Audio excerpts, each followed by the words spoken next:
This is Troy. Adam. Sam. Jason. And Levi. We are Avoid Dead. You're listening to Outlaw Radio. Stay alive. Stay listening.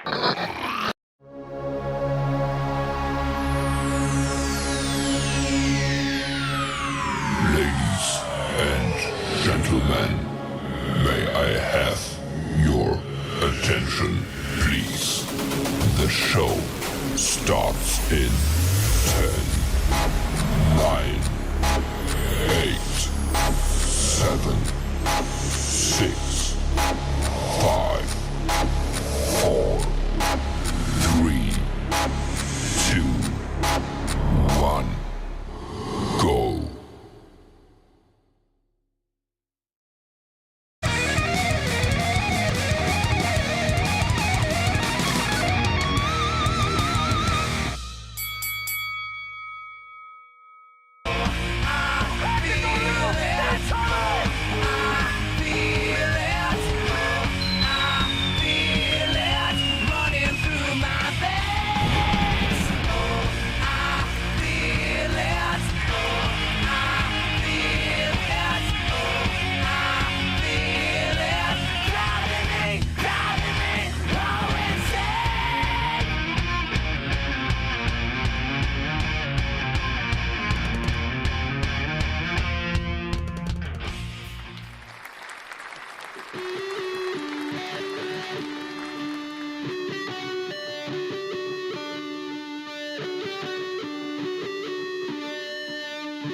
Hi, this is Jeff James, And this is Mr. Moonlight. and you're listening to Outlaw Radio. It's Sunday, Outlaws.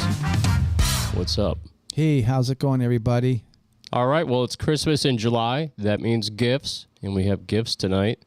We also have a special guest at 8 p.m. We have Lexi Shroll from Nashville. She's going to be joining the show. I think she's watching already. Let's give her a round of applause. Let's do it one more time, Jim. Hey, Lexi Shroll. Lexi. Also, So excited to have you on. it's going to be great. I've been looking forward to this interview for a while. I'm excited. Me too. And we're also going to play her song at the end of the interview as well. So you heard at the top of the hour, The Black Roses. That was Jenny Don't Pump the Brakes. That's one of my songs. Yeah, good song there. It's the first time I heard that. Thank you so much. Yes. I give myself a round of You have a applause. little bit of an original thing going there, your own little sound thing. So I wrote that. Kevin Bogdanovich did vocals. Crust was on bass, and we had Neil. I can't remember what his last name is. Armstrong, maybe? I really think it's that. Oh. Or Neil Whitehorse. I don't know. He plays in a band called Biodome. Oh. Anyway, he played drums, and then I had a keyboard player. She's super cool, and we tried to make it like an 80s song, and it's about a girl that wanted to pump the brakes on the relationship. And that's what she said, right? Yeah, Hey, we she got to said- pump the brakes there, Jeff. She was like, Jeff, Too much speed. I think we should pump the brakes on this relationship. Well, she had a boyfriend anyway. Oh, well, that's That was why That then. was the deal. That's always the deal. I don't know what I was thinking. I hate boyfriends. Yeah. Girls, they're just, I'm not going to get into it. Anyway, we also have music by Mr. Moonlight, Freaky Things, Fast Rich, Vintage Blonde, Allison Galloway, Awaiting Abigail, Aaron Stahl, and 12 Gauge Confessional. And we're also going to do a special drop tonight by a band called The Unsatisfied. They sent us some really cool stuff. I'm going to show you real quick, okay? Okay. Jim, I got a shirt. I really love the shirt. It fits so well. The material, I really like the material. I like the artwork on it, but I was doing yard work today, and I sweated it all up, so I'm not wearing this shirt. Yeah, so they sent us a little merch drop. You can see the buttons. This one's pretty cool. And then we got this one, too. That's pretty cool. We got shirts. Eric sent them over to us. It's super nice. He has us on their website. Look at these stickers. These stickers are super cool. They are. Then we got CDs. And we haven't listened to them yet. We're going to listen to them very soon. We got those CDs, and we got another CD. How about after the show tonight? We're just going to put them in and listen while we're wrapping things That's what up. she said. Just put it in. Yeah. All right, so yeah, they sent us that, and they sent also these T-shirts and everything, and we'll tell you a little bit about that in a few minutes. Also on today's show, we're going to do Haunted Nashville. Got some cool little stories for you, Jim. Oh, that'd be cool. I'm waiting. The Shanae news. Jim has the Shanae. There was a hanging way back, and it wasn't fair. The more details later. more details to come. It was cruel. Yes, we're going to be talking about some crazy stuff in the Supreme Court that you probably never heard of before, ever. Okay? We're also going to do questions and answers with Jim. We're going to see if Jim is smarter than a fifth grader. I think, Jim, we already know that answer, don't we? Yeah. We already did the test, and it was quite fun. Yes, it was. It was not surprising. Hey, man, those questions are pretty hard. Yeah, they were. I agree that there was a few of them that I would have got wrong. And those are the ones I put down because I figured you would have got at least a couple of them. Well, I did get a couple. Yeah, I think you got one. But it took like 20 minutes to answer the first one. So I don't think I do so good on Jeopardy. All right. So Can you hold a minute? let me get my phone. I need to check my answers. That's why we don't do contests on Outlaw Radio Nation, because you guys will just be like, what is the answer to, Yeah. 197 billion divided by 4? How fast that way you could do that on your phone. Anyway, Jim, you ready? We are. Are you ready, kiddos? Because here we go.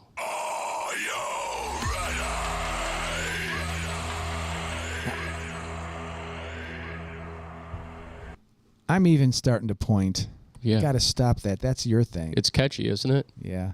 Hey, man, sometimes when we go out, people do that to me, and it makes me laugh. Are you ready? Are you ready? I was like, what? Oh, I get it. from the show. Yeah. All right, so I do want to thank our sponsors before we go into Zenify, this guy right here, Wild Cucumber LLC. They did order the lights. They're on. There was a delay because of the tariffs, I guess. Really? Thanks a lot, Trump. You didn't make that up? That was true? That's really true. Our lighting is improved, I think, right now. We just got some regular desktop lights. And, Yeah, I think it's just fine the way it is. Not so orange, and it's not so dark now. Yeah, and it's really light out right now, and you could tell that we're downtown. The sun's shining through. We're on the 20th floor of the Terminal Tower in Rock and Roll City, capital of the world, Cleveland, Ohio. Thank you, Cleveland. I'm so glad I was born here. Thank you to all our sponsors for making this happen, Sacred Vortex and BVS Film Studios. We applaud you. And Thank you. Thank you for your support. And we have Tracy that was already watching. Hi, Tracy. Yeah, who else do we have that's we have tuned Sully. in already? Sully is watching. Sully's so here. Fantastic. Yeah, Let's we give have Sully a round of applause. Thank we're you, going to Sully. be talking to him about the show and whatever. And We'll even give him plans. one of these. There you go. There you go, Yes. Sully. Yes. Nice to see you on Thursday. You played good horn. He's always very interesting. He's a good talker. Janine Spring is here. Oh, I love Janine. Thank you, Janine, for joining the show. As a matter of fact, well, we'll do that later, but We will do it later. yes, we'll announce that later. I don't want to give everything up right away. It is Christmas in July. So Dave Polizzi had this amazing idea for us, and we took it and ran with it. Bands can send us their merch, shirts, bio, and a song, an MP3. We'll play it. We'll hang it on the backdrop that we have right here, their T-shirt. We'll tell you where you can get their merch, where you could find all their music. We'll do a little special drop and feature for you guys. We already have stuff on the way. But we got twisted for... I actually got Joe Davis first, and we wore Joe Davis on the show. Oh, yeah. Remember that? Uh-huh. And thank you, Dave. And Dave came up with that idea, so it's the MCP merch drop. Very cool. Right? Okay. Also, a few things that are happening. I want to thank David Rivard for subscribing to our YouTube channel today. Had a conversation with him about his music. He's going to be sending some stuff over. Also, we will be at the Buckland Museum of Witchcraft and Magic on Monday. And then Monday night, I'll be in the studio with Diane Baker recording a cover song of The Clash. I'm not going to give it away. You're not going to say the song? I'm not going to say the song name. I don't remember it, so I can't even give it away by accident. And we're going to try to change it up a little bit, make it a little bit heavier, maybe go a teeny bit metal on it. Are you going to do the whole song in one night, you think? Probably, huh? I don't know. I just want to do I just want to do the first verse and the choruses, and then maybe a teeny bit of guitar. Well, so you're going to sing a little bit, and Diane's going to be singing, obviously. Yeah, Diane. I get the first verse. Diane gets the second. You're splitting up the verses. Any harmonies involved Then here? Me and Diane are going to sing the choruses together, and the backing vocals are going to be done by Steve Messer and Eddie Temeko. Oh, okay. And you, if you show up. Yes, I may do that. The backing vocals are in Spanish, by the way. Did you know that? No, I don't know if that is an accurate... Really? Yeah, so Diane made up some words for us to do in Spanish. You know, like Punta Yolo. Oh, what's the reason for that? The song doesn't have any Spanish in it, right? No, just on the chorus, man. Did you know that? The backing vocals have Spanish. On the original song? On the original song. I'm almost giving it away. That's how much I know. Yeah. Okay. Me and Diane are going to you. do that. That's going to be our duet collaboration. Oh, okay. Punk rock, baby. Okay. Also, in the news. So here we come, Jim. Here's the time that you give away our free T-shirt and show the shirt. See what she's going to get. Or he's going to get.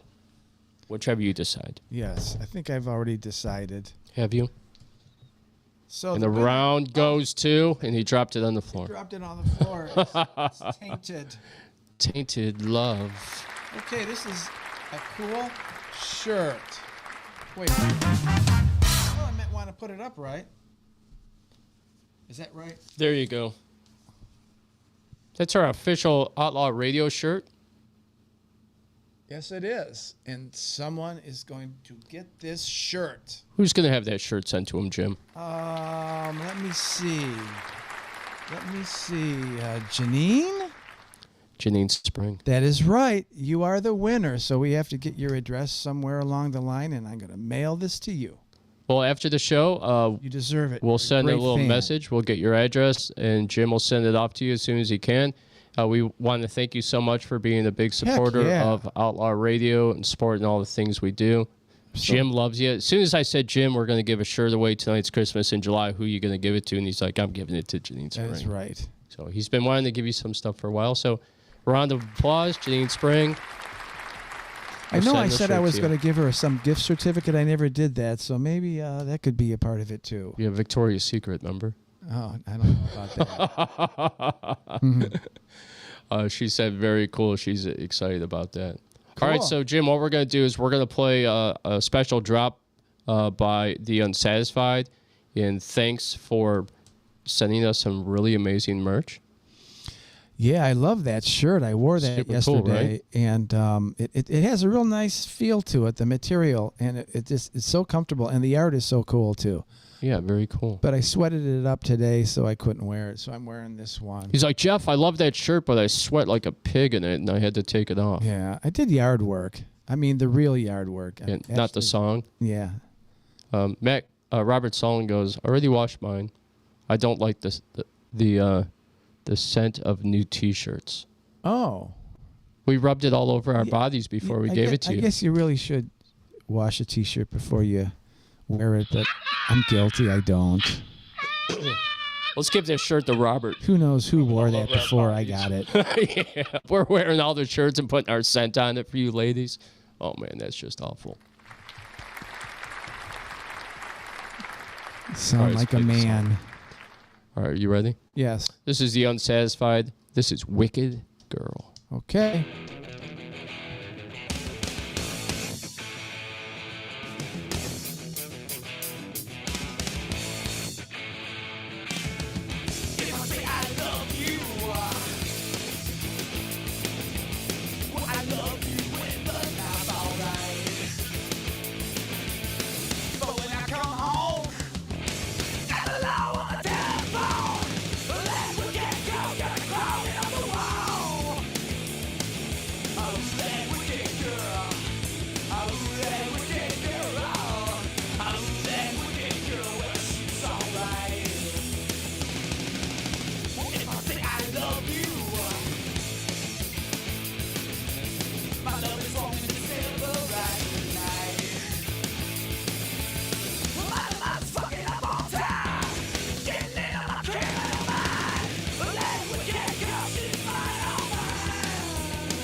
do.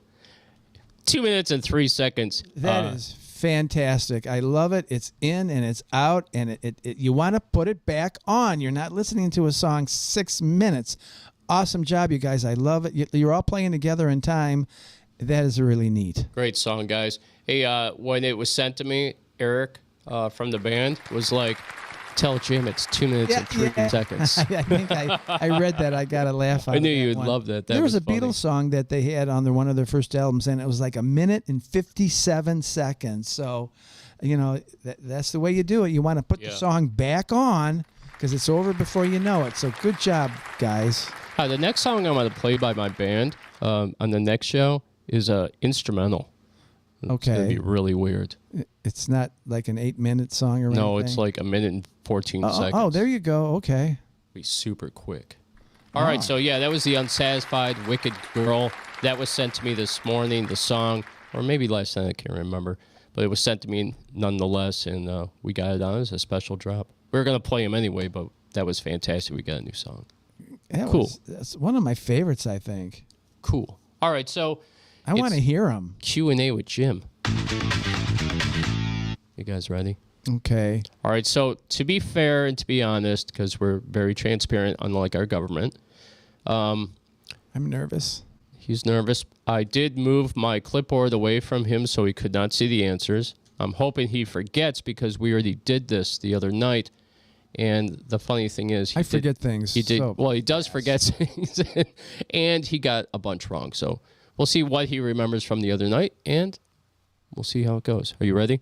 Yes. All right. You know what? Make it even more fun. Are you really ready? Are you ready? There you go. That's a cool sound effect. Not bad. Yeah. Okay, Jim. Who invented the telephone? Well, I got that one right, Alexander Graham Bell, but it took like 5 minutes. So no, Jeff, hold on. I came up with Bell because, hey, the phone is a bell, and it finally did it. Yeah, what it was is that he hit Bell right off the rip. He was like, it's Bell. Hamilton Bell? No. And then it took a good 2 minutes to get the middle name, Graham Bell. Yeah. And then we went round and round on the first name. And then I actually came up with that out of the blue. Well, you remember, because what gave it away was you thought it was only 2 names. He thought it was Jim thought it was Graham Bell. And I'm like, no, it's 3. Oh, then, okay. And then my brain started really working a little Really bit. started going into There was like overtime. 10% of it I could feel just turned on. Yeah, and then he nailed it. But this one you did get wrong, and this one is one of my favorites. I probably will remember it, though. Maybe not. You ready? Does it have to do with a mountain? Not yet. Oh. What is the name of the largest star in our solar system? Oh, this was almost like a trick question. Jim's like, this is a trick question. This is BS. Alpha Centauri or Proxima or something like that. It's the damn sun. It's the sun. Hey, Brian McCabe is here. What's up, Brian? Hey, see you Brian. out there. Cool. So am I right with that one? Oh, yeah. You're right this time with it. You did get it wrong last time. You said Alpha Centurion.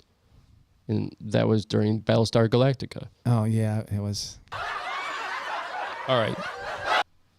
All right, so here you go with the mountain range one.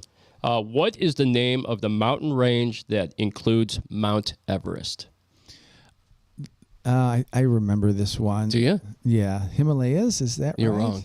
Really? No, you're wrong. Oh. Okay. Yeah, the Himalayas. Why would they do that? Isn't there the That's Himalayas a tough one, like man. in Nepal or something like that? Why did they have to steal that? Am I wrong about that? I don't know. Hey, that's another good one. Where's the mountain range in Nepal? Robert Solon said the sun. He knew it right away. Did he? Yeah. See? He's like, the sun. He's very The Bears. smart man. Yeah. Hey, we'll get you on the show. We're going to see if you're smarter than a first grader. We're going to do it to you. Yeah, we're going to ask you questions about Lincoln, man. Better start studying. All right, so here we go. Which state is the Grand Canyon in? I actually did not get this right. No, okay? you didn't. Arizona now, so I don't know why I thought Utah. How lame. Dude, that's another tough one. I should have known that. You know what I thought? As a matter of fact, about a month ago, I think I was thinking about that, and I looked it up. So within a month, I actually forgot. Yeah. So there I am. I thought it was in Colorado. Oh. I was Did you really? Yeah, I was like, Oh. isn't it in Colorado? I don't know. Yeah, I knew I got that one wrong. When I was doing it, I was like, man, these are tough. Okay, are you ready for another one? Yes. All right. And I know you got this one right. Okay. And then we had a whole discussion about it afterwards. And you guys will love this answer. Okay, so I wonder if I'll remember. yeah, I'm sure you got this one. How long is one regular term for a member of the House of Representatives in the United States? I did get this one right. You did. It was 2 years, and the reason why I knew that is just recently I was reading something about Cortez. To The me, killer. She's Cortez. She's not OAC. The killer. She's Cortez. Killer body. That's why I Cortez call to her the me. killer. So I looked it up, because someone was going to be challenging her coming up, and I'm thinking, wasn't she just voted in like a year or so ago? And then, oh yeah, it's a 2-year term, so that's that story. Hey, before you answer that, yes, 2-year term, you're right. And then I said, but it feels like forever, right? Yeah. Because they just stay there forever. Yeah, right. That could be the other answer. The alternative answer is forever. Matt Guka said the Himalayas are in Nepal. Well, that's what I said. So we have a little bit of a dispute here as to. So I was. Well, you know right what? Take it about up with Wikipedia. Yeah, we can't do it right now, but so maybe I don't know. Brian McCabe said, "Don't worry, guys. He went to Brewfest yesterday, and he can't remember yesterday either." That's great. Do you remember what state the mountain is in? Arizona. No, that's the Grand Canyon. It's the Grand Canyon. We're talking about. Okay, wait a minute. Wait, hold on. He forgot. Oh yeah, Washington State. Okay. I'm sorry, I don't even know why I looked at that because it's not even on there. But yeah, Mount Everest. Okay. The Himalayas is in Washington State. Wow. Okay. And that's the tallest mountain in the continental United States, right? I don't know. Oh, I don't either. I have no idea. That's a good one. Well, next time you can get me with him. See how smart I am. We all know I'm dumber than a box of rocks. All that weed smoking, man. It's killed me. But we can do this. Not me today. No, Jim's being good. Although we did stop and see Tim Ginley's band. What's the name of their band? The name of the band is Sky's the Limit. They've been around for 15 years, I think, playing around the Cleveland area. And they played at West Park Station. Started at 4 o'clock today. Of course, it started raining. They were sounding good. Yeah, they sound really good. I like their song selection. It's not your typical classic rock, like Classic Overdrive, bands like that, typical band list. You know what I mean? Yeah, I certainly do. They, and a lot of those songs usually are like 3 bangers and they're easy. The songs that they select, they're a little bit more complicated. A lot of chords, a lot of harmonies. They're not easy songs. What's that one song? I Want to Rule the World. Didn't they do that one today? Yeah, that was super good. I really enjoyed that. That was really good. You guys did a really good job. I thought that it sounded really well. There was a lot of people on the patio. It was warm. It did rain a little bit. Jim had a ginger ale. I had 2 Coronas, and it was a wonderful, beautiful afternoon, wasn't it? Yeah. Remind me of Jeff shooters. bought me a ginger ale. Yes, I did. I was thinking, all I could do for what's my that kind of co-host. remind you of? Oh, yeah, I got a Coke. That's a Seinfeld thing, I guess. I went on vacation. All I got was this lousy T-shirt. All right, so Jim, how about we play another song, and then when we come back, we'll do Paranormal Nashville. So that was all the songs. There aren't any more questions? questions, I mean. No, there was only 7. Did you want more? Well, I thought we were going to do them all, but okay, that's We okay. did do them all. Oh. How? Yeah, we did them all. Did we? Who invented the bell? Who invented the telephone? Okay. What was the largest star in our solar system? What's the name of the mountain range that includes Mount Everest? Okay. Which state is the Grand Canyon in? Okay. How long is one term of a member of the House of you Representatives? did. See, I forgot them already. On the scale of 1 to 10, how sexy do you think Ocasio-Cortez is? Me, is that one of the questions? I am not a Cortez fan.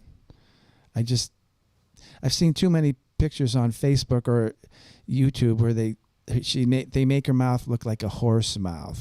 That's not nice. Are you calling her donkey face? No, I didn't. Yeah, you did. You called her horse mouth. Oh, my God. Other people did, and I guess I kind of agreed. You're body shaming her teeth.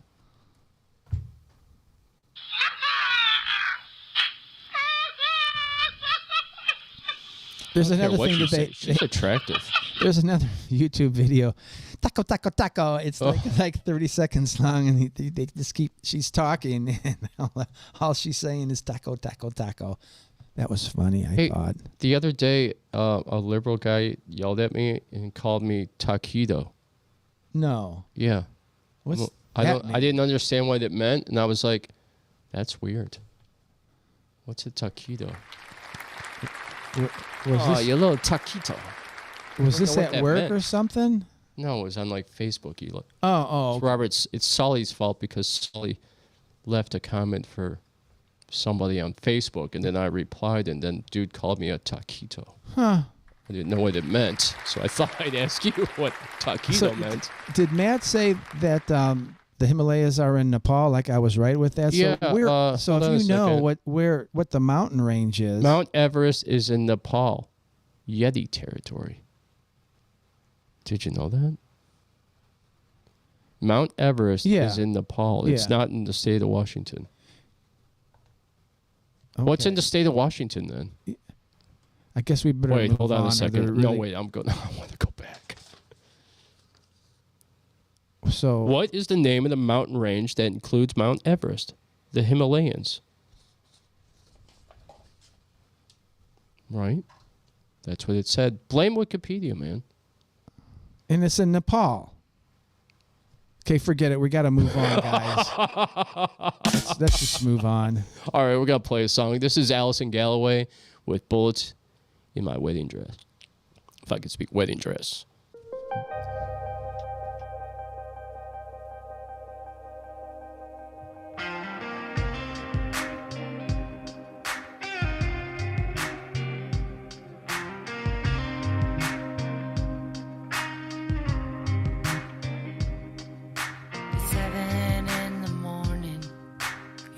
Me by surprise as I watched the cameras. I saw you pull into the drive. I knew in this moment I could no longer hide by the look on my face. Something wasn't right. Wishing I could take back everything I did last night.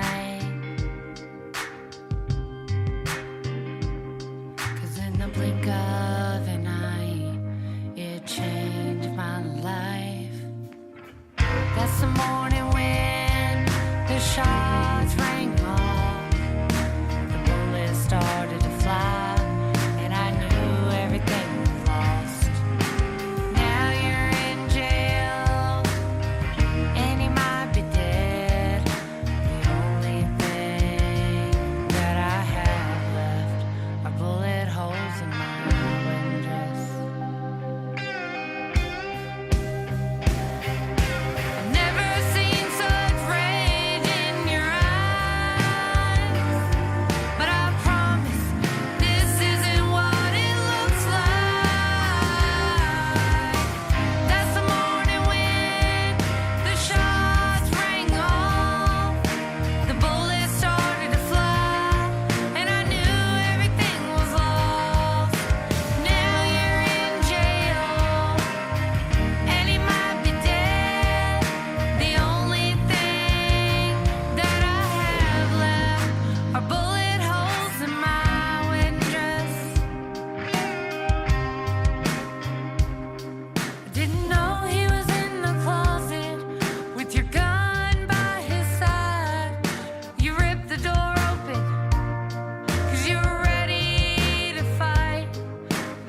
Hi, this is Jeff James, And this is Mr. Moonlight. and you're listening to Outlaw Radio.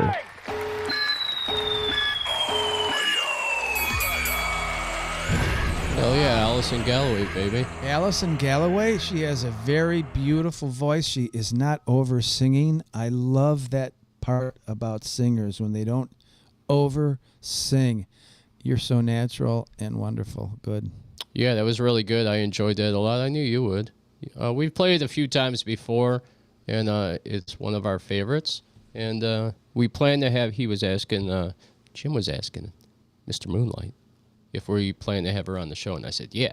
Good. Got to get around to it. Definitely need to do that if you're willing to be on the show, of course. Yeah, we started booking September already. We already started knocking out a few dates. We have all the people picked for September, and then we're going to start into October. And October is going to be the witchy season. And we'll talk about that later because we got a lot of cool stuff. Yes, we do. She's Diane Baker says hello. She's Hi, at Diane. Broadview Heights watching a Creedence cover band. Oh, really? Oh, that's right. You did mention that. Last night you listened to, what the name of that band was again? I always forget. Eddie Temeco's band? No. that- She after we were at the restaurant, she went to a party somewhere, and there was another band that played. I always forget their name, but so she's busy listening to a lot of bands. I had a bellyache after I ate that food last night, so I went home and stayed in bed all night. What was the name of the restaurant you went to and you got sick? It's on 150th. Right, yeah. I'd rather not say that. Yeah, almost got him. I ate there before, and it was. I didn't get sick. It was good. I liked the food better last night, but I got a bellyache, and I wasn't drinking or nothing. I don't drink. Yeah, tacos. So that was kind of weird getting sick. Your little Toquito got sick? Yes. All right, so Avoid Dead's here. They're on their way back from their Seattle, Washington area for their Boundless Joy, and drummer of White Zombie's new band. Did I read that right? Tour with Boundless Joy. Is that right? Oh, you're reading that? Oh, I was. Ivan de Prum. Why were you? You were getting that from the screen. Okay. Yeah, from their comment right here. Okay. So I'll put it up one more time. You read it. I can't. No, really, it's all blurry. It's so far away. That's one reason why I'm not that good of a reader, because the words look really blurry. Oh, boy. What do you do when you sing and you have your music in front of you? Do they get blurry too? Well, they're really little. The font is like 18. Okay, gotcha. Well, if you see our clipboard, the font's at 20. All right, so you guys ready for Paranormal Nashville? I want to do it before Lexi comes on. Okay. Okay. Paranormal Nashville.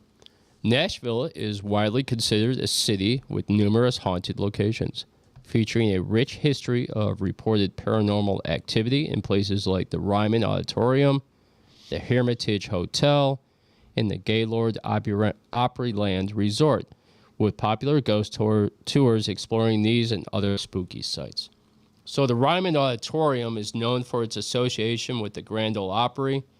The Ryman is believed to be haunted by various figures, including its founder and legendary musicians like Hank Williams and Patsy Cline. Isn't that cool, Jim? That is. Do you know any Hank Williams songs?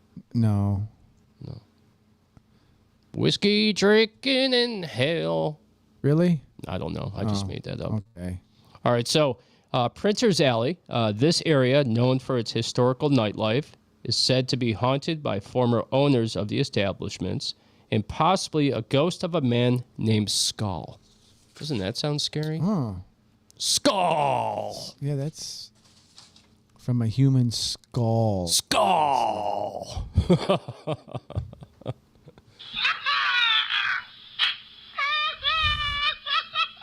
I had something dirty I was going to say, but I'm going to skip it That's and move good. on. Move on. Okay.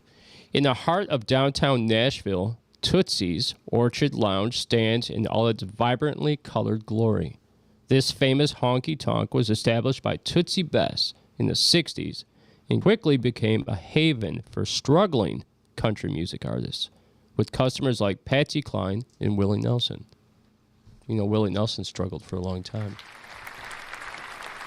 He's still around, too, isn't he? He's about 90 or something. He's old. Guy's amazing. Is he still alive, guys? I think he is. I have no idea. Yeah. I think he was playing this year too, somewhere. Not a lot anymore.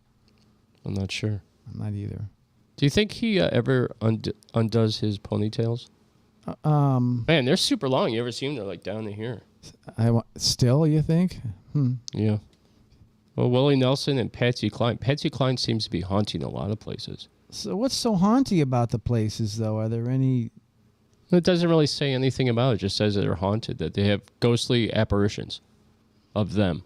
Well, that's kind of boring. Yeah. Well, do you think they should be up on stage singing? That'd be cool.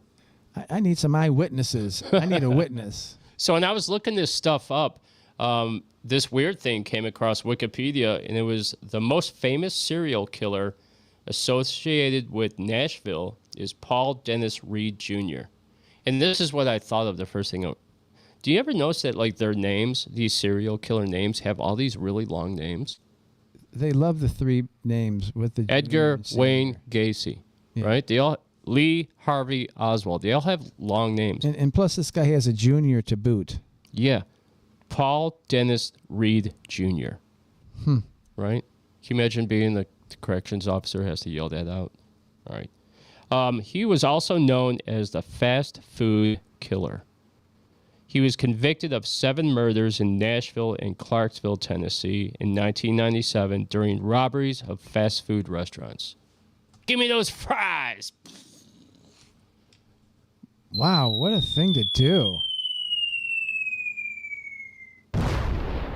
Yeah. Matt Gucka said Willie Nelson is still alive. Yes, he is. Hey, Matt, how old is he? Because I can't look it up right now. Hermitage Hotel is really well known, Matt said. Oh. Maybe we'll have Matt come on and do a little segment on some specifics. Some specifics. As to why it's spooky down there in Nashville. Yeah. I'm sure Lexi has some good ghost stories. All right. To experience these hauntings firsthand, several companies offer paranormal tours in Nashville, including Nashville Ghosts and U.S. Ghost Adventures. These tours delve into the city's darker history and the stories behind the most famous spectral residents. Pretty cool, huh? Yes. That's my paranormal for you. Spectral. Spectral. Spectral. Spectral. There's when you see it. And there's a troll. Spectral. I'm not sure what that word means right offhand, but I kind of... No, I don't. Robert Sullins said that Willie Nelson is 92 years old. Okay. Way to go, Willie. Keep smoking that pot. It's keeping him alive, man. I think it is. That guy probably really partied. Good for him. Yep. Sully got it right. Sully would be good on Jeopardy, don't you think? I bet he's a whiz. A whiz $1 million winner. Just sits on his couch drinking beer. Drinking PBRs. Smoking. And what? Smoking his dope. No, smoking petting his dog. He doesn't smoke, though. I wonder if he used to smoke. I don't know.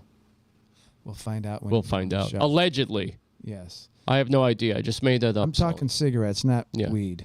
I don't think he smokes weed at all. We don't know what you do. You could be in your underwear watching ESPN, listening to Willie Nelson. Don't be doing that. Jim does it all the time. I don't know. I just made that up. All right, so Lexi's coming soon. I can't wait. We're going to play another song and get set up for her. Okay. Well, we have about 12 minutes still. Yeah, we do. So we have to... We have to stretch out the time, I guess. Yeah. All right, we're going to do a song. When we come back, I have a little bit of news for you, and then we're going to get set up for Lexi. You hear me out there, Lexi? Sounds good. We're excited, girl. All right, so I have a new song for you. Jim, I don't think you've heard this before. This is Awaiting Abigail with Bad Mind. Oh, okay. I'm going to write that down. Here you go, Cleveland. Rock and roll, baby.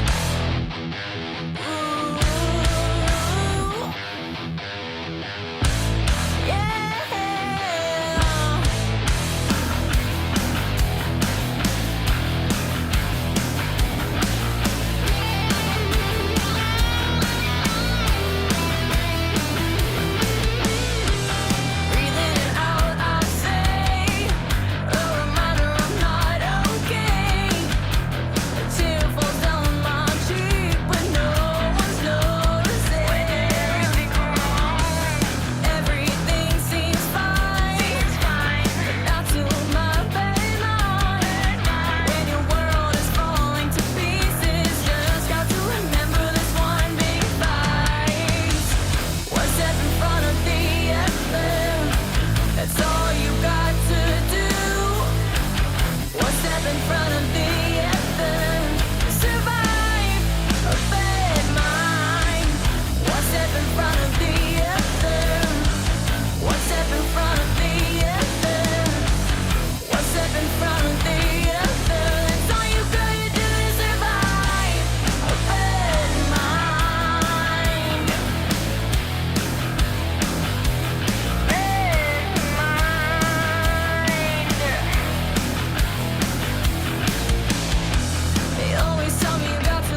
Hi, this is Justin from the State Line Sinners over here in the UK, and you're listening to Outlaw Radio. Hell yeah.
Oh my. Hello. Hello. Oh my. Hello. Hi. You know the right time to check in. You were right on time. Perfect. I love being right on time. I looked at Jim and I said, she's coming in right now. And then you popped on and I was like, just wow, perfect. Perfect timing. Well, welcome to Outlaw Radio, Lexi, Shroll, Nashville. Hi, I'm so happy to be here. Thank you guys so much for having me. I'm so excited. Well, it's definitely a pleasure to have you on the show. Didn't mean to do the boxing thing. Meant to do the applause. Just so you know. This is not a boxing match It's not tonight. a boxing So match. good. I don't like to fight. Yeah. Okay, well, good. Either do we. We instigate them. We just never get involved in the fight. That's the best way to be. That is the best way. See, we're getting along already. Fantastic. Well, your sound is good. The view's good. So that's all a plus right Yeah, it off looks the excellent. bat. And that's the backdrop for you. The Let It Be a Cowboy. Love the song. Me and Jim have heard it 2 or 3 times. We love it a lot. And we'll talk about it in a minute. But your music is amazing. I keep telling Jim all the time that only the 2 songs that are out. Well, actually, one's clean and one's the dirty version. And we're gonna play the dirty version tonight because we're outlaws. Oh. Okay, Well, but really wonderful vocals. How long have you been doing this for? Thank you. So I've been singing since I was like a little kid. And it was around the age of like 16 that I started picking up a guitar. And my dad taught me my first few chords, and then I just started writing from there. And in college, I went to Rollins College in Florida for music, and I really just Nice. solidified my love of writing and singing and doing all the things. So I wanted to be a songwriter, and I knew that I wanted to move from Florida to Nashville, but I do love Florida. And I ended up this past year working with a producer. His name's Sean Shannon. He's fantastic. He lives in the Orlando area. And we got together and we did this song, Let It Be a Cowboy. And then we also did my other single, Malibu. And I had never released music before. So the first time I released my music was in May when I released Malibu and then Let It Be a Cowboy. And of course, I have a dirty version, which makes everyone giggle because, like, the first few lines, it's like, I'm telling it how it is. Like, there's Yeah, it's a good song. Honesty. Honesty works well. Yeah, I have to be on. I mean, that's like the whole thing. You have to be like an authentic songwriter, and I'm not pulling punches. I need a cowboy. I don't want anything other than that. So, how long now have you been in Nashville? I lived in Nashville for about 10 months. So, yeah, I'm about to come up on a year in September. So, I'm very excited about that. It's been quite a journey. I've learned a lot, but I love it. I love Nashville. It's so fun. Now, you brought up being produced. Now, did you record the music in Nashville or did you do that in Orlando?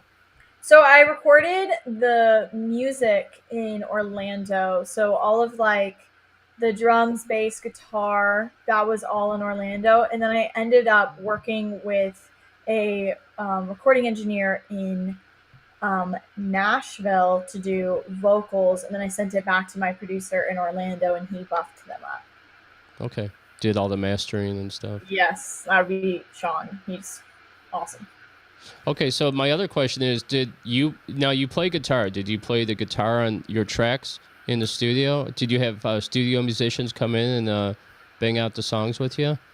Yeah, so I played all the acoustic stuff. I'm a big rhythm girl. I can't shred a lead line quite like some can. So I ended up having some friends of mine who I was in a band with in college. We worked together like a lot, and I had a couple friends of mine play guitar, bass, and then the guy who's actually producing the song played drums, and he's great. But the lead line is of like the lead guitar. That's all done by a musician named Matt Dice, and then the bass is David Palacios, and they're both very, very talented guys. Yeah, they are talented. The production on the album is really good. We love that a lot. And yeah, I think the song is excellent. We'll talk about the song in a minute. But my other question was, so you're in the Nashville music scene, coming from Florida. What's the Nashville music scene like for you? Tell us all the good details. Yeah, no, I'll give you all the dirt. But when I first moved here, I remember I kind of had a moment of being like, what have I done?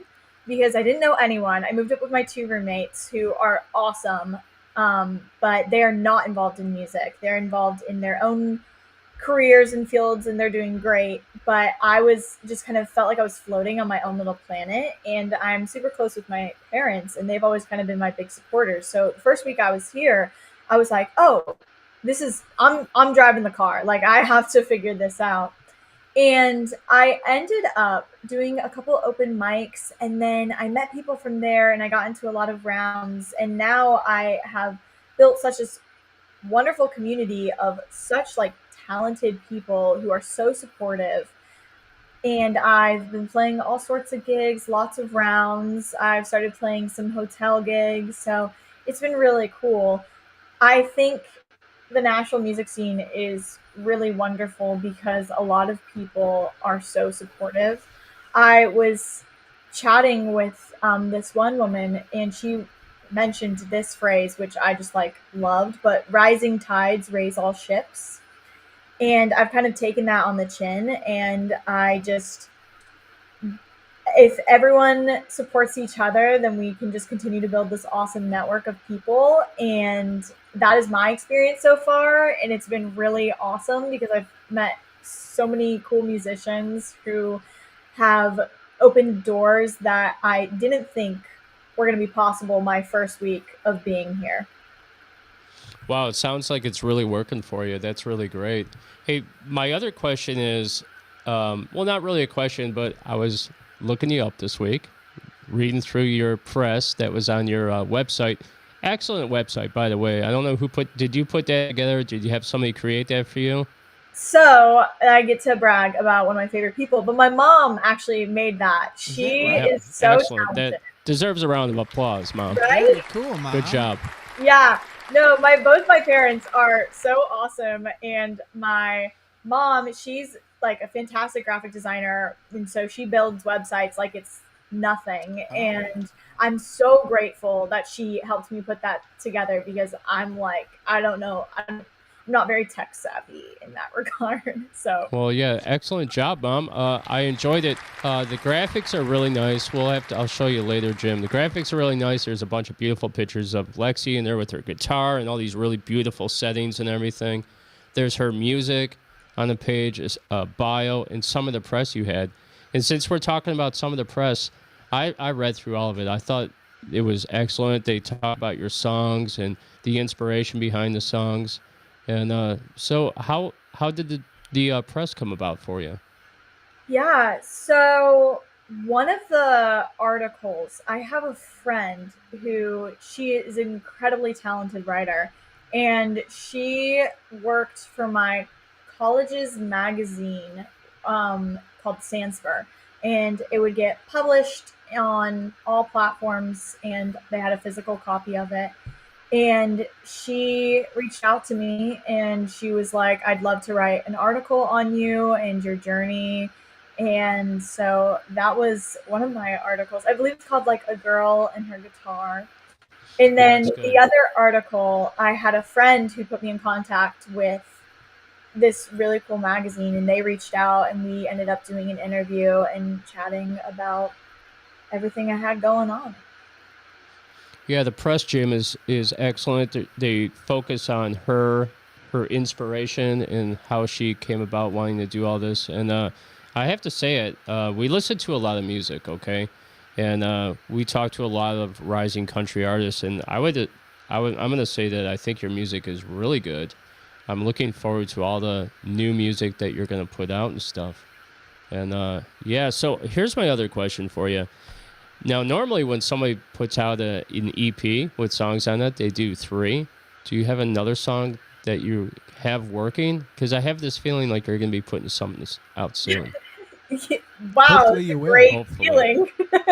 feeling. You were correct. I have these 2 other songs that I ended up producing with the same guy in Orlando, Sean, and we wanted to release Malibu and Let It Be a Cowboy first because they're like the really big, energetic, like summer anthem-esque songs. And then I have 2 other songs.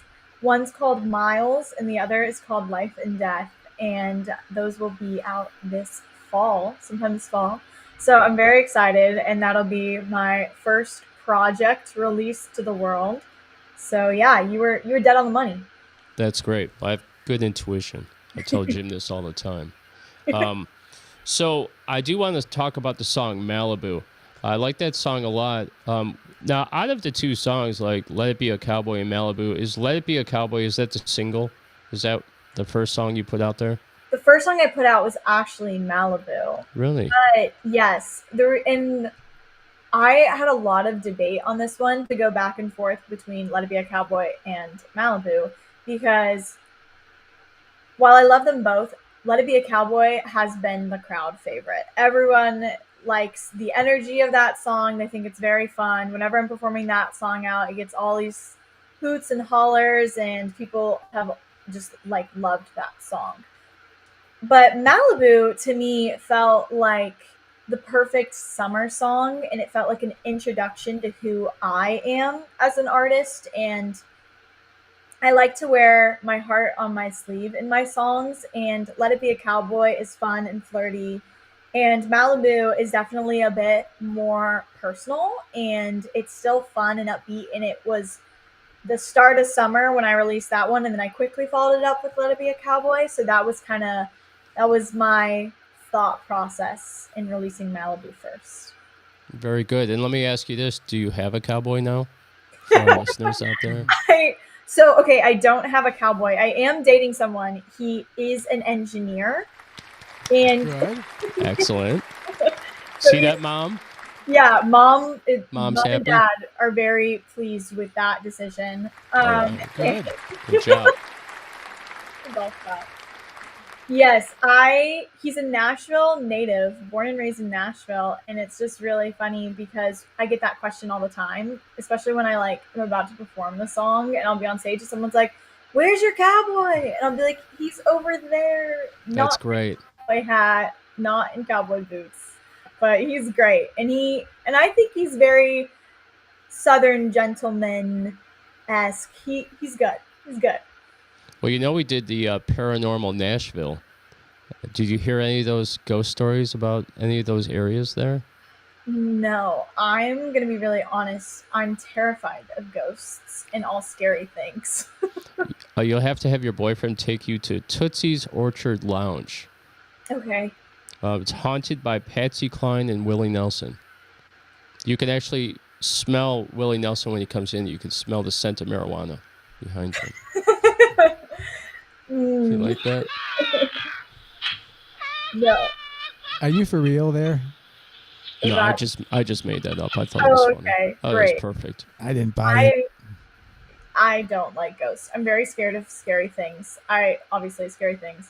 But I can't watch horror movies. I watched It by Stephen King when I was in high school one time, and I'm still afraid of Pennywise the clown. I think it's going to come for me. Well, yeah, Pennywise is scary. I mean, right? Clowns are scary in general. That was a good movie. Clowns. They are scary. They are scary. Hey, the other thing is Nashville, has a very dark history with spectral visitors and ghosts at nighttime in Nashville. I don't know any of these things. I'm not sure if I should want to know them. What do you mean? Yeah, I did a whole little investigation on Nashville, and Nashville's got some really great hauntings. There's a company called Nashville Ghosts and U.S. Ghost Adventures, and they do tours that delve into the city's darker history of Nashville. You can go on those. I think your boyfriend should take you. That'd be a fantastic date. Don't you? Yeah, I'm more She'd be like I hate this. I hate this. Oh, that's funny. All right, Lexi, tell me what's coming up for you besides the two songs that you told us about. I know you have some gigs because I saw them on your calendar. Can you tell the listening audience, because we do have people in Nashville that are watching the show, would love to hear where you're playing? Yeah, absolutely. Okay, I have some gigs this month. If you're ever curious about where I'm at, you can check my wonderful website, LexiShroll.com, and you can Good job, Mom. everything. Thank you, Mom. Thank you. But this week I actually have a 7 p.m. gig Wednesday. What date is that? The 16th? I'm going the 16th. I think Wednesday the the 16th. 16th, 7 p.m. I have a gig at the Commodore, which is in the Holiday Inn. So many amazing writers go through the Commodore, and I'm playing with two of my favorite Nashville writers, J4 and Norm MacDonald. They are awesome. So we'll be playing around there. And Nice. then this Sunday, I actually have a pretty big show at the Omni Hotel at Bar Lines. So Wow, the Omni. yeah, it's That's super fun cool. there. Yeah, the first time I played there, I watched them put my name on the giant screen behind me, and I was like, "Whoa, that's so That's cool!" cool. Yeah, so I have that, and that's a late night gig for anybody who's traveling in the area. But it's from 8 to 11 p.m. Super fun. The food's great. It's great vibes. And I have another gig at the Omni 5 days later. And so you'll have to check that out. But that's like a little afternoon gig. So yeah, I've got Omni dates, Commodore dates. I have a couple with at the Stillery in Midtown that I am forgetting the exact times It's for. okay. But please check Are out. these all on your website? Yes, they're all on my website. And how can we find you on social media? And what's for instance, your website? My website is lexishrol.com. A lot of people love to stick a little C in my last name. I know it sounds like it should be like Shroll, but it's It just is. Shroll. And so I have Shroll. that. You can look me up on any internet server to find me there. I'm saying good words. And then I also am on Instagram, TikTok, YouTube, Facebook under Lexi Shroll. So same name. Wow, right, Jim? Do you have a manager or do you book yourself? Yeah, I good question, don't Jim. have a manager. I am the manager. My mom helps me. My dad sometimes helps me. It's a small family business, really. Sounds like a great. good setup. That's an Yeah. excellent setup. Great parents. That helps, doesn't it? Yeah, Yeah. it does. My mom's really great at doing a lot of technical stuff, and she loves to hunt for things online that I should go check out, and then I have to go and network. And my dad has always been he's always been a very great source for musical inspiration and stuff. He plays guitar very well. He Nice. actually built Good my job, Dad. guitar. Yeah, good job, Dad. Shout out, Dad. Love those guys. Yeah, but he built my guitar, so he's my go-to for any questions about instruments and gear. So I would not have made it this far without either of them, for sure. All right, excellent. Well, great. Lexi, it's been fantastic talking to you. Yeah, it's been great talking to you guys. Thank you for having me. I do have a question for you. Not really a question. I want to say this. Next week on the show, we are playing you again, and we will play Malibu. But today we are going to play Let It Be a Cowboy. And you did mention a little bit about what the song is about. But what's really your inspiration behind this? Now, did you put the song out before you met your boyfriend? Or I you meet? did. I wrote this whole song and everything before I met my boyfriend. That'd be really tough if I met him and I was like, if only you were a cowboy. I was going to say, does he say to you, Lexi, I'm not a cowboy? No, he's actually always said to me, I could be a cowboy. I could do it. Yeah, cool. I can. So, and all of my friends are always like, get some boots. Gotta be Some boots and a black cowboy hat, and you're on your way. That's a Right? good start. That's all you need. But I wrote this song about a year ago, and I was driving my car, and I couldn't tell you how the inspiration came to me, but it did. And I just started thinking about the chorus of this song. And I had dated a couple guys here and there, and none of them really had worked out. And I was moving to Nashville, and I was like, I know what I'm gonna do. My next guy I'm gonna date, it's gonna be a cowboy, and he's gonna have a southern accent and wear boots and be a gentleman and hold the door for me and all these things. And so I kind of ran with that idea and I stuck it all into a song. So really it's just a very lighthearted, flirty song about me wishing I could date a cowboy. Yeah, well, we love it. We think it's a fantastic song. Our listeners and fans love it too. I want to thank Lexi Shroll for joining us today on Outlaw Radio. Hon, I wish you nothing but success, and you have a fantastic evening. Thank you. I loved being here. Thank you so much for having me. We can't wait to have you again. Absolutely. Excellent. All right, well, this is Outlaw Radio. This is Let It Be a Cowboy by Lexi Shroll. You have a fantastic evening, hon. See you, Lexi. Take care. Thank you. That's great.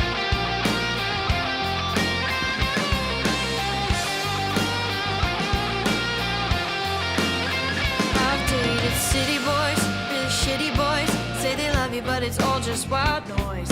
Make your head turn, make your heart hurt. All the miles you've crossed, you just bridge to burn. So I think I need a change of direction.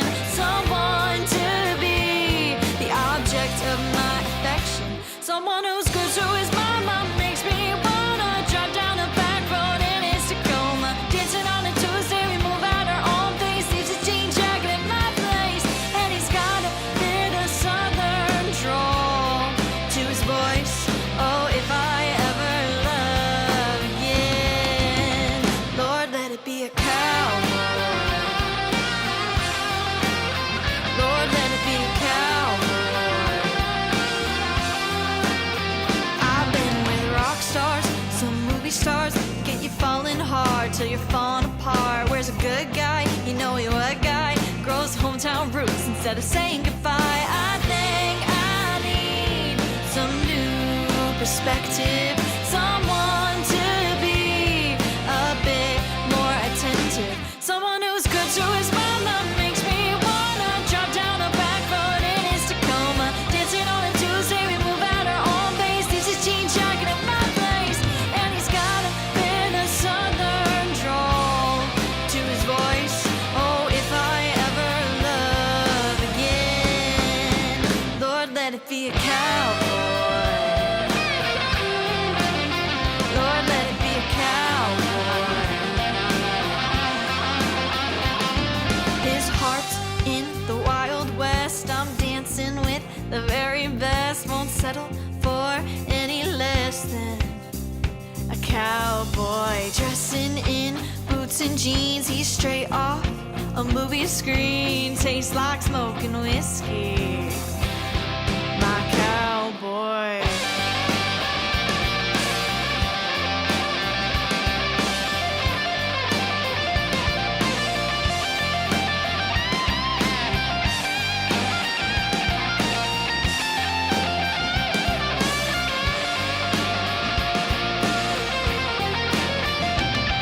He's good to his mama, makes me wanna drive down a back road in his Tacoma. Dancing on a Tuesday, we move at our own pace. Leaves a jean jacket at my place, and he's got a bit of southern drawl to his voice. Oh, if I ever love again, Lord, let it be a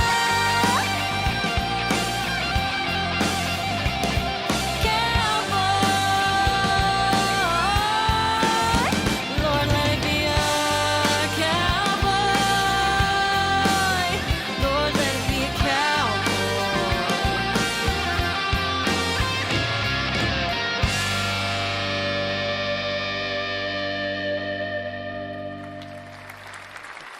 Tactical nuke incoming! Hell yeah, that Lexi Shroll. Yeah, we Let were It Be just, a Cowboy. we were just talking Fantastic job. about how great that song is. She's wonderful voice. And she's not over singing. That's so important. What a nice natural voice. Good going. Yeah, very cool. And you know the people that you played with, the drummer and the guitar players. So that's pretty neat. Excellent job. Cheerful, wonderful, bubbly, great personality. Her music is really good. I think she's on her way to really rise through the charts. Malibu's another great song. We're going to play that next Sunday. I can't play her enough. I think she's fantastic. She's up there with the Aaron Stalls and the Matt J. Chases and all those great country artists that are really rising right now. Don't you think, Jim? I really do. I definitely do. And you got to give credit to her parents. It's always nice to have great parents. They could urge you to do things and do and go for your goals. Everybody in the comments are like, great song, great really great is. tune. And, yeah. I wanted to ask her a question.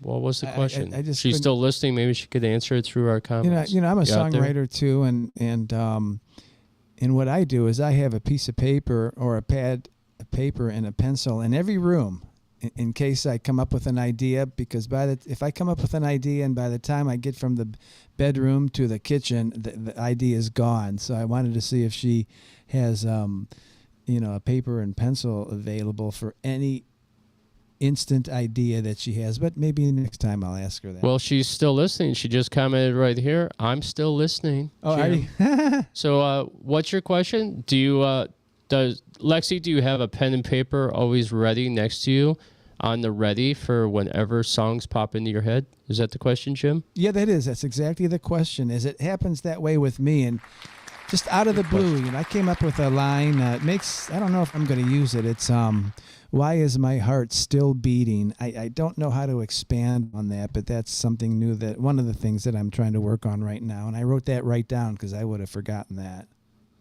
All right. Well, Lexi's out there. She's probably thinking about it right now. And yeah, here we go. Robert Sullivan said, I just heard, I just love hearing people and they're live and excited. Yeah, Robert, she was amazing. I love how much energy she had. She really uplifted the whole segment on the show. Can't ask for anything better than that, right? What a great guest. Amy Dye said, what a fantastic song. Love it. You're a star. We agree. She is a star. She's on her way. I believe so. Right off the bat, the guitar had real nice short notes and had a great tone, and I love that. I like the short staccato notes, not just all the produced time. Very well. Who did the studio work? I believe his name was Sean. He did a fantastic fantastic job. I said idea because Lexi Shroll said, as for ideas, I use my phone for everything. I'll record ideas on voice memos or jot down lyrics. Okay. I do love my journal and my thoughts as well. Cool. And she sent a little cute little emoji, and I want to put it back up because we love the arts. It's a little ghost face, I think. Excellent. Excellente. Yeah, I hope hope her boyfriend takes her on Halloween on a ghost tour of the dark underworld of Nashville. Okay, you ready, Jim? I am. All right, so we do have some other shows I want to tell you about, and then we're going to play another song, and then when we come back, we have the shenanigans.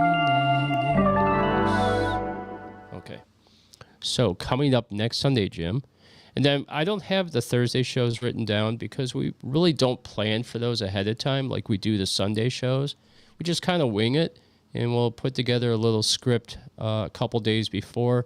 But those always include pop-ins, shout-outs, the strange news of the world or Cleveland or wherever we want to talk about for the day.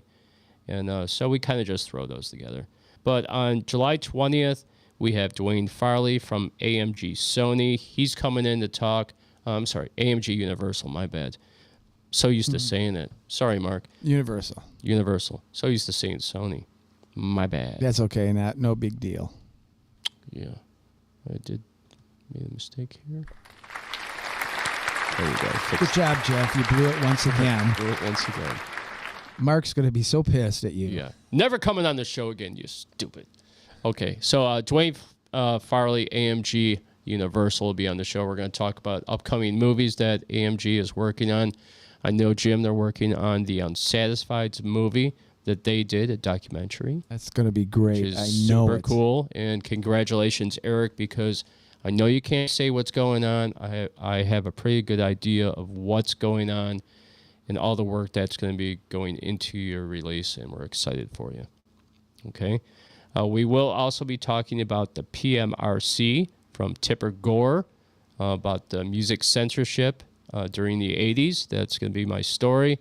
And then we also have popping in on the show Inherently Lost from Youngstown, Ohio, the band. All right.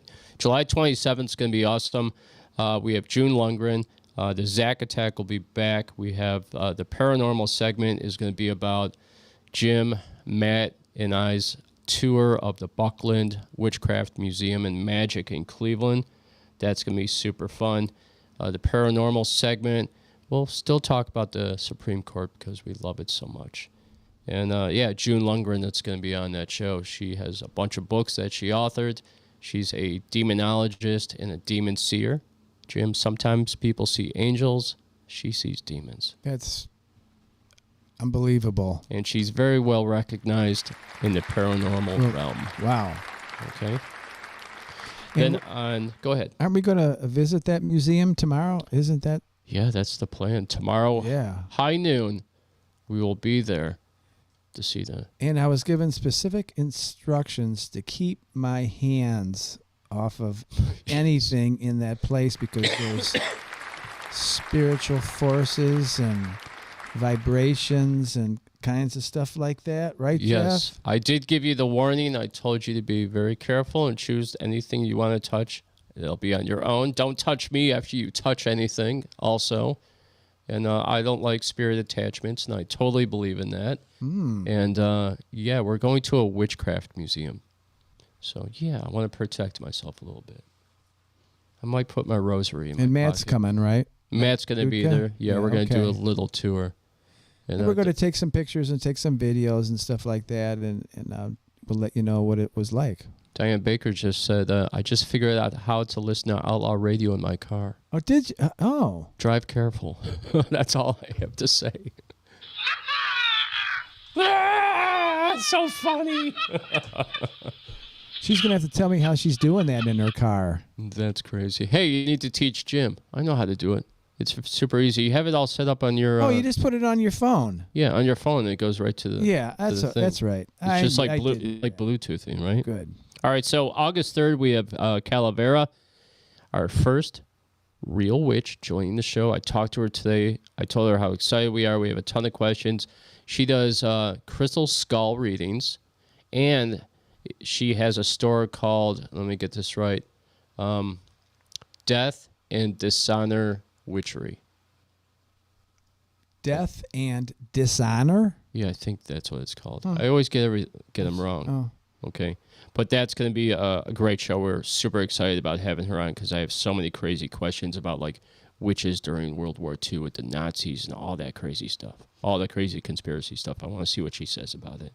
All right, so then on the 10th, we have Gregory Nicholas, who's another big celebrity psychic. And he's going to be joining the show. We're going to be talking about seances and some of the hauntings stuff he's been doing and his new show that he's on with Dark Echoes Paranormal TV show.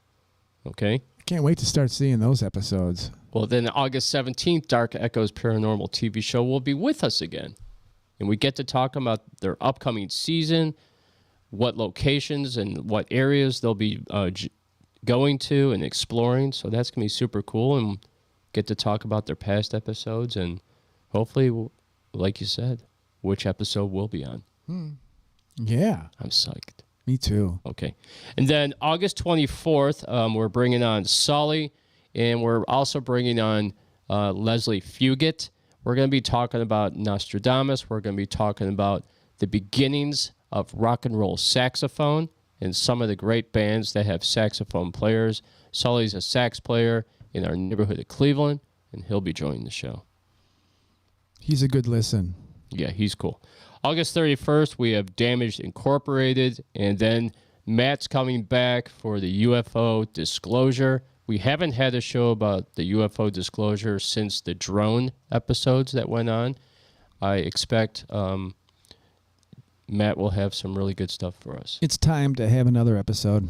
Yes, it is. It's been a while. So regardless of the disclosure that we're getting with Epstein, hopefully maybe they'll release the UFO stuff. I don't see how much more ridiculous it could possibly be. I'm not holding my breath for any of that. We're going to get political soon, so stay tuned. Okay, so in September, we don't have any dates set, Jim, but we do have the bands that are going to be on and the people that we plan on having on. There's a couple I can't say, but we will be having Shadows Calling from Ireland visiting the show. The Unsatisfied will be visiting. We also have the Over-Medicated visiting the show. And then there's two others that I can't mention because they're not booked yet, and they're big names, and we can't say their names. Okay? Yes, it's all going to work out just fine. And Robert Sullen said, thanks for the compliment. Of course. Robert. Of course. We love you, man. You watch the show, you support us, we support you, and that's how everything works. That's right. Okay. All right, Jim, you ready? Yeah. You ready to get to it? What are we getting to right now? We're going to play another song, and then when we come back, that's what I thought. We have this shenanigans. But the reason why I'm really getting it pumped up for this next song, because this next song is Tactical nuke incoming! Tactical Nuke.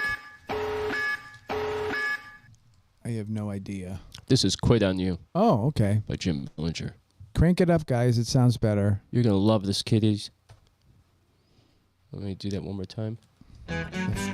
There we go. Jim Bellinger. Quit on You.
Jim Bellinger, Mr. Moonlight, Quit on You. What's the inspiration behind that song, Mr. Moonlight?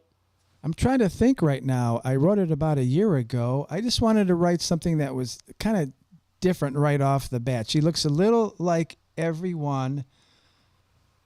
Oh, no, wait a minute. What are the words? I don't know. I didn't write it. Not like everyone, but I forget the words right now. Good. But anyways, the first line, it took me forever to come up with that. I wanted it something a little to stand out. She looks, whatever the words are. Yeah, that is fantastic. Hey, go get your book and we'll read all the words off. Yeah. I'm just joking with you. Tracy said good song. She really liked that a lot. And Matt Kuka said,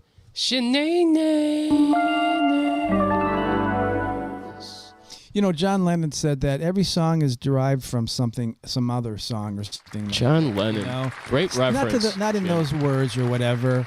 Great reference. And, you know, so everybody kind of copies, you know. Even the Beatles had influences that they kind of copied and whatever. So Dizzy Miss Lizzy by the Beatles. Yeah. I don't care. The bass part that I'm playing on Quit On You is Dizzy Miss Lizzy bass part. I think it's excellent. I really enjoy your music. Total steal from the Beatles right there, and you would have never known, right? Yeah, we talk about it all the time. We talk about unique music, and Jim does have a unique sound. And it's not like everyone else. It took a long time. It was nothing but garbage for like decades. So hopefully I'm getting there. That's funny. All right, guys. You know what time it is. It's the Shenanigans.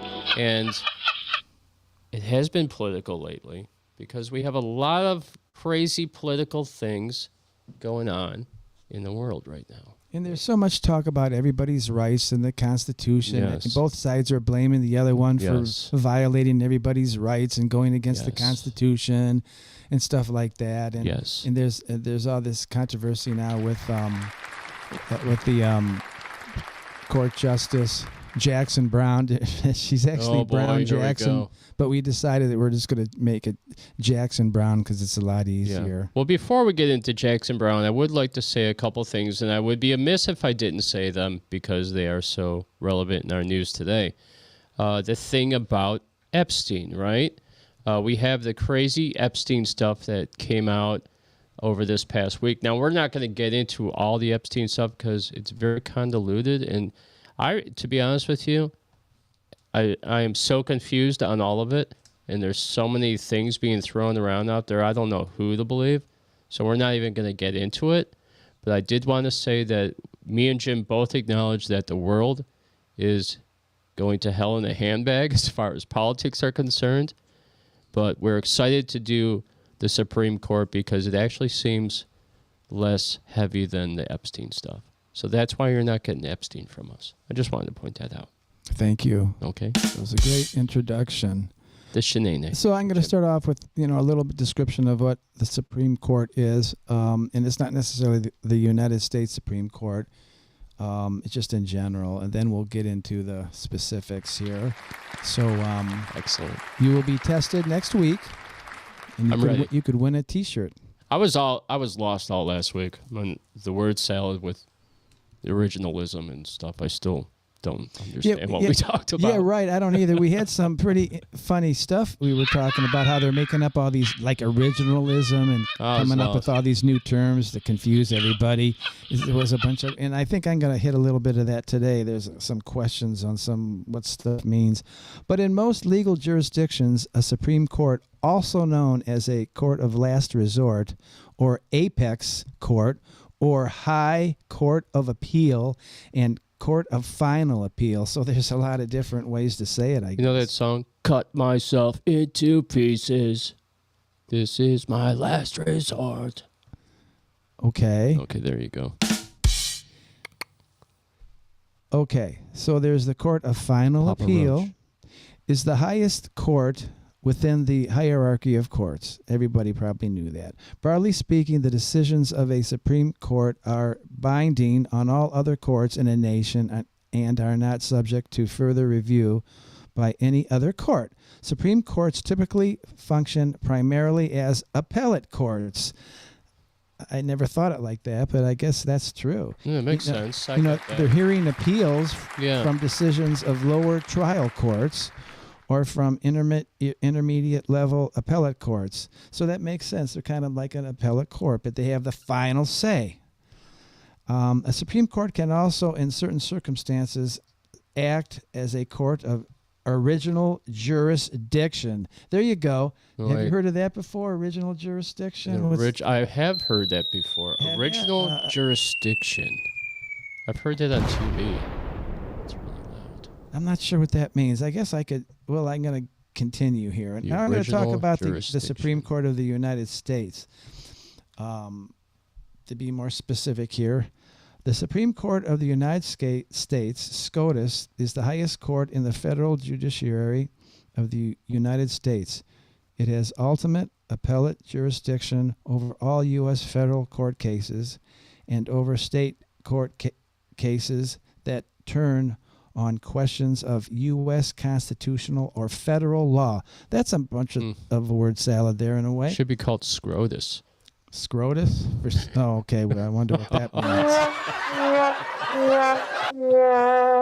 It also has original jurisdiction over a narrow range of cases, specifically all cases affecting ambassadors and public ministers and consuls, and those in which a state shall be party. That's another weird sentence. In 1803, the court asserted itself the power of judicial review, the ability to invalidate a statute for violating a provision of the Constitution via the landmark case Marbury versus Madison. It is also able to strike down presidential directives for violating either the Constitution or statutory law. They're the last line of defense on any crazy stuff that the president wants to do, right? I think maybe the Senate and the House have... Trump, you have gone too far? I don't know. Okay. In continuing, under Article 3 of the United States Constitution, the composition and procedures of the Supreme Court were originally established by the first Congress through the Judiciary Act of 1789. Damn. That's a long time ago, isn't it? Boy. As it has since 1869, the court consists of 9 justices. I think I knew that. Did you know that? Jim, do you think all those old files from like the 1800s are all backed up on disk drives? I wouldn't think. In a vault somewhere? Probably not. I wonder. But who knows? The Chief Justice of the United States and 8 associate justices who meet at the Supreme Court building in Washington, D.C. Justices have lifetime tenure, meaning they remain on the court until they die, retire, resign, or are impeached and removed from office. Wow. When a vacancy occurs, the president, with the advice of and consent of the Senate, appoints a new justice. Each justice has a single vote in deciding the cases argued before the court. When, in the majority, the Chief Justice decides who writes the opinion of the court. That's pretty neat. Hey, you remember how long Ginsburg was there? She was there way too long. Like, there was no way, Jim, towards those last years of her life, that she was making sound decisions. Or just, what would you call them, just decisions? Yes. There's no freaking way. Look at Biden. Her health wasn't really good, as I recall, at that point either. Yeah. Sully said all the legislation before typewriters. Yeah, I wonder, though, if they took all that stuff that they had written down, because they probably wrote it all down. I wonder if they actually then put it into disk drives. Like they could just, I would assume so, because it's all like AI, right? They probably had to load all that stuff in.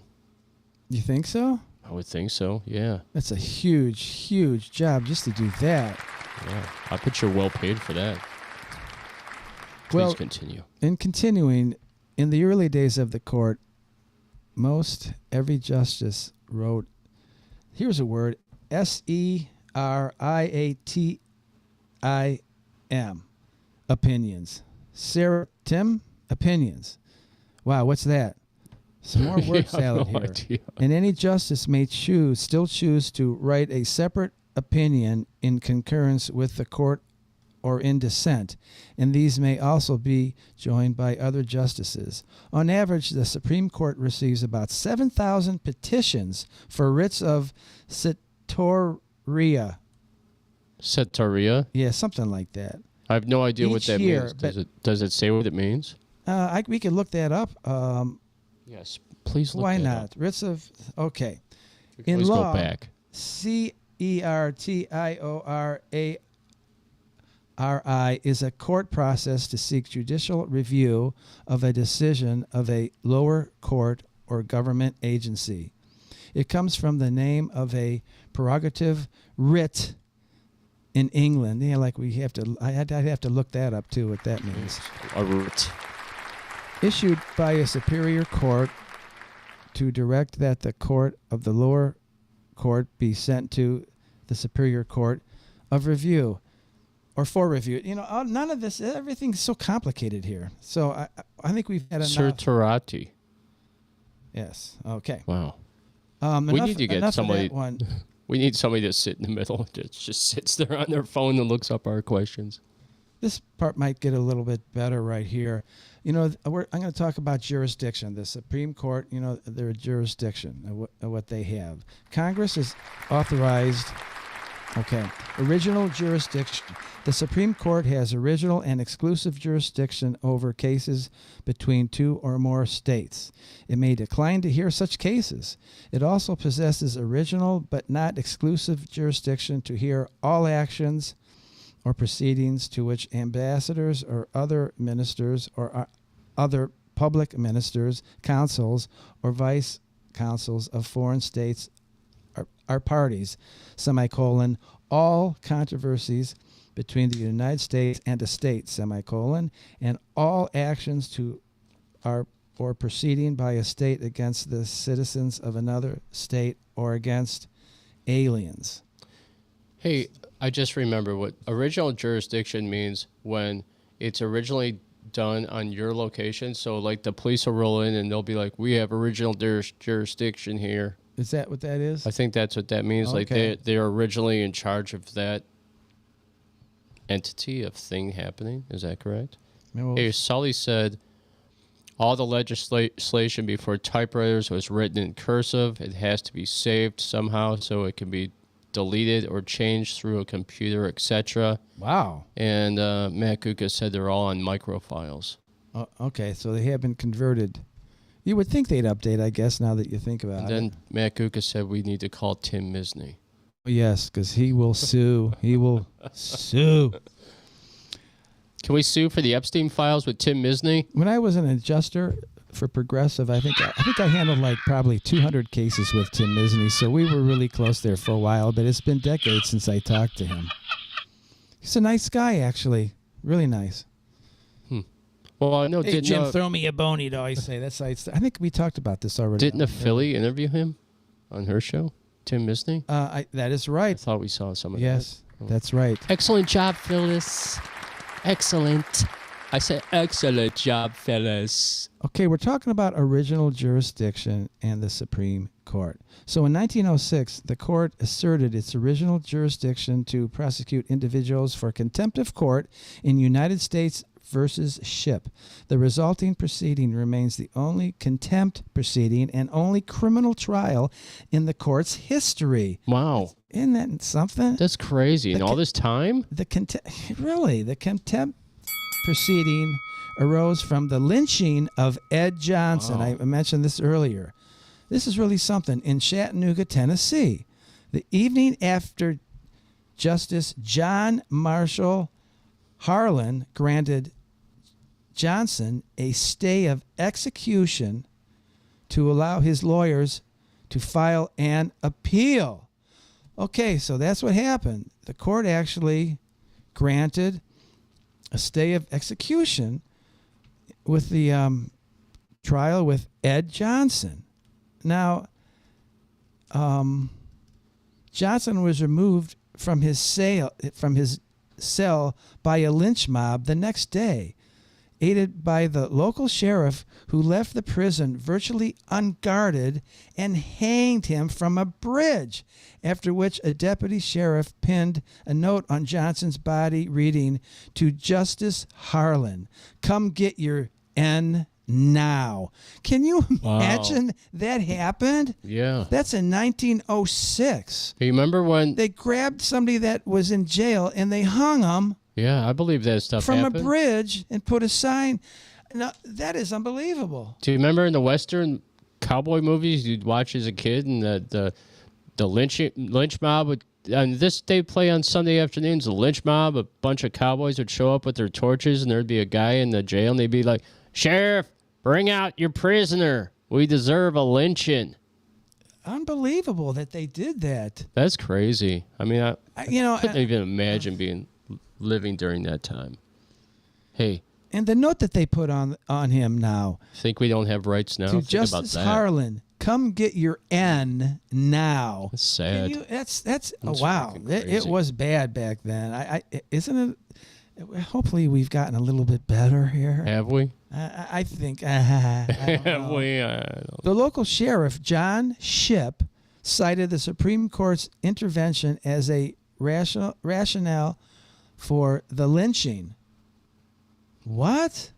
So they were trying to justify the lynching because of what the Supreme Court did? Is that what they're saying there? Yeah, I guess.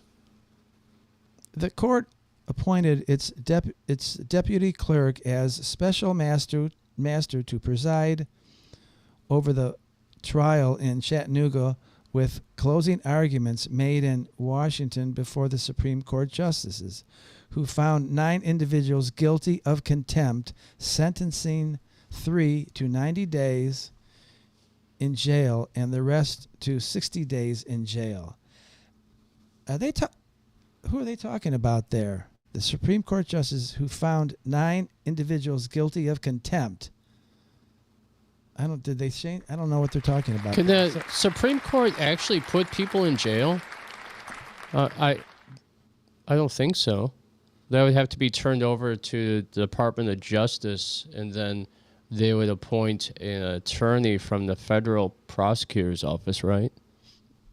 Isn't that how they would do it? I'm not exactly sure, or even... If the Supreme Court can hold you in contempt? Does the Supreme Court actually interview people, or do they just decide over the legislation of the... They just listen to the arguments of Arguments. both sides, and... Huh. And they make a decision. Hey, Brian McCabe said no, they don't. Oh. And hey, Brian, by the way, we did see your message about being our phone call-in guy. Yeah. How about you pop in next Thursday, and we'll do a little quick interview with you for a pop-in. Let me know if you want to. So I'm going to wrap it up right now. Jackson Brown? Yeah, with Jackson Brown. Well, actually, we're not talking about her, Yeah, are we? no, we didn't really Yeah. discuss Jackson Brown. That's today. okay. We Give her a give day break. off. Everybody needs one. In all other cases, the court has only appellate jurisdiction, including the ability to issue writs of mandamus, that's another word, and writs of prohibition to lower courts. It considered cases based on its original jurisdiction very rarely. Almost all cases are brought to the Supreme Court on appeal. In practice, the only original jurisdiction cases heard by the court are disputes between 2 or more states. None of that I knew. Interesting. I didn't know We that. could go on and on, but I won't. I think this is long enough. Yeah, I think maybe you did a fantastic yeah, job with this. Might be the shenanigan. final version. This might be the final episode of the Supreme Court, but I'll have to see. And maybe we'll have something totally different next week. So Well, thank next you. week, Jim, I'm going to be talking about the PMRC. I'm going to be talking about Tipper Gore. You know, she was married to Al Gore, and when she was bored in the White House, she wasn't the first lady, but when she was bored of her vice presidential spot, she picked on heavy metal music, and we're going to talk about that. Yeah. So, whatever you want to do in the shenanigans, the world is your oyster, as I always say, right? I agree. Okay. And I could do what I want to do here, and I'll figure it out, folks. That's exactly right. All right, so what we're going to do is we're going to play a song. When we come back, we're going to give you an update on what we have coming for next week, the bands, and a couple other things, and then we're going to wish you adieu. Yes. All right, this is Vintage Blonde from Chicago. This song is called Backtrack. Excellent.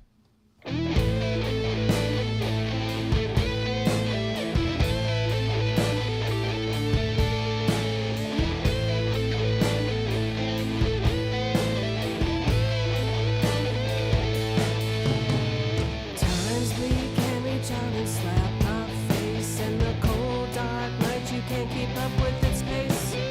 Trying to outrun it, get it out of my mind. Like my rocks and whiskey help me stem the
Excellent job, Vintage Blonde from Chicago. The song is called Backtrack. Jamming out. Jamming out. Well, it's been a fantastic time. We had a great interview with Lexi Shroll. That was a lot of fun. She's a very talented rising country artist. Please check out her music. We played Let It Be a Cowboy.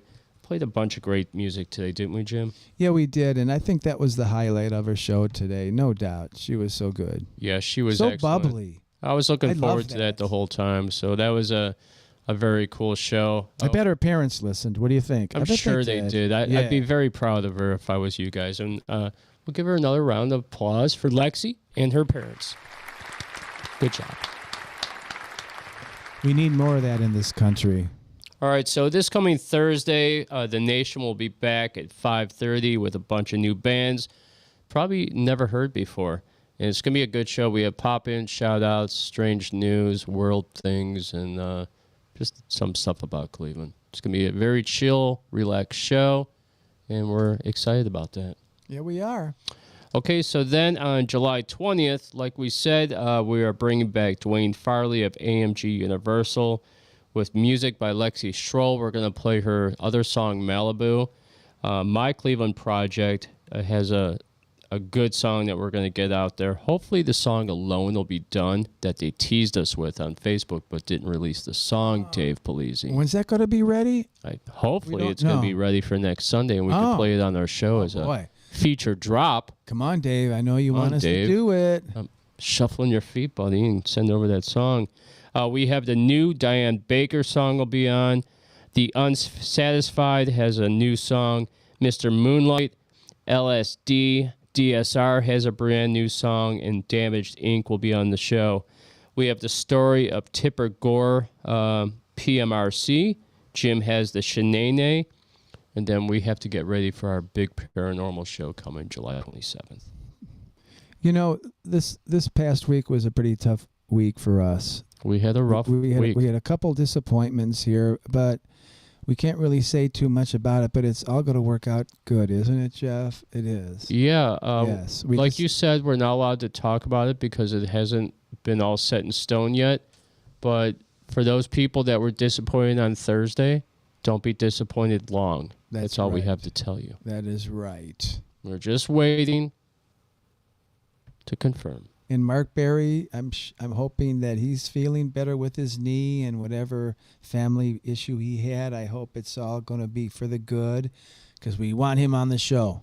Right. Well, we'll have Dwayne Farley from AMG Universal, and hopefully maybe Mark has a little quick stop in on the show just to say hello. Well, so everything's good.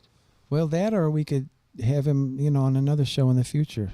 We could have him anytime we want. Yes. I hope. Yes. Okay. And who is he with again? AMG? Universal. There you go. Got it right. Hey, Cleveland Project said, I think I might have it ready for you on Sunday. Nice. Excellent. Well, we look forward to that because we're teased by you, and we really want to get it out there. We don't mind being teased a little bit. A little teasing's good. It builds the character of us. Character. I was going to say it helps the climax of it, but you say character, so we'll go with that. Yeah, that was a very clean word. show today. We've been very well behaved.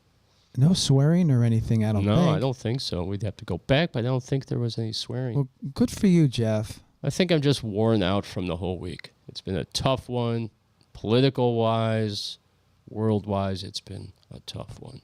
In the kitchen, you had your dancing employee, the new employee that works with Jeff, and he's sitting there dancing while he's cooking. Oh, boy. Getting the food and dancing, I guess. It was quite the sight. I was like, what the? Did I say something bad? I was like, what the F are you dancing for? Been here for like 8 hours in this brutal heat, and you're dancing. I was like, in front of the oven. Get off the clock. I was like, get out of the kitchen. Who does that? Get away from me. I hate your happiness. I just wanted to go home. I was sweaty. Just wanted to go. Yeah, he was dancing up a storm. He was a dancing queen. I didn't know you could sing falsetto so wonderfully. You think I should work on it more? No. You don't need any practice. No, you're a pro. Just wait till Monday night when I'm singing that cover song by The Clash. I'm going to let it loose. You know, I think I might have to show up for that. I think you should jump on backing vocals and try out your Spanish. I think that would be pretty gosh darn fun. I don't need any credit for it or any compensation. I'll just show up and... No one's going to... I'm not paying you a damn thing. Yeah, I'll buy you a ginger my ale. dream. Do I get a Coke at least? Cocaine? No. Just, can't afford that, Jim. You crazy? They bought me a can of Coke. They put acid in it. Now he's in the parking lot playing with the birds. All right. Well, we've been Outlaw Radio. You're a fantastic crowd. We saw all the comments tonight. Fantastic. Thank you for all the emojis. You guys freaking rock. A lot of listeners. You so much. A lot of listeners. Lexi, again, thank you so much. The best. The best. Cavalera is in the house. She is coming to our show, and I just talked about her. This is the real modern witch, Jim. Oh. We are so excited. Great. She stopped by the show. Well, we've been Outlaw Radio. You can't end on a better note than that. We got one more song for you. This song is called 12 Gauge Confessional. It's called Liar. We are Outlaw Radio, and we'll see you next Thursday, 5:30. Good night, everyone. Good night, Cleveland. Take care. See ya. Outlaw Radio rocks.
Greetings, mental maniacs. This is Don Whaler from Sacred.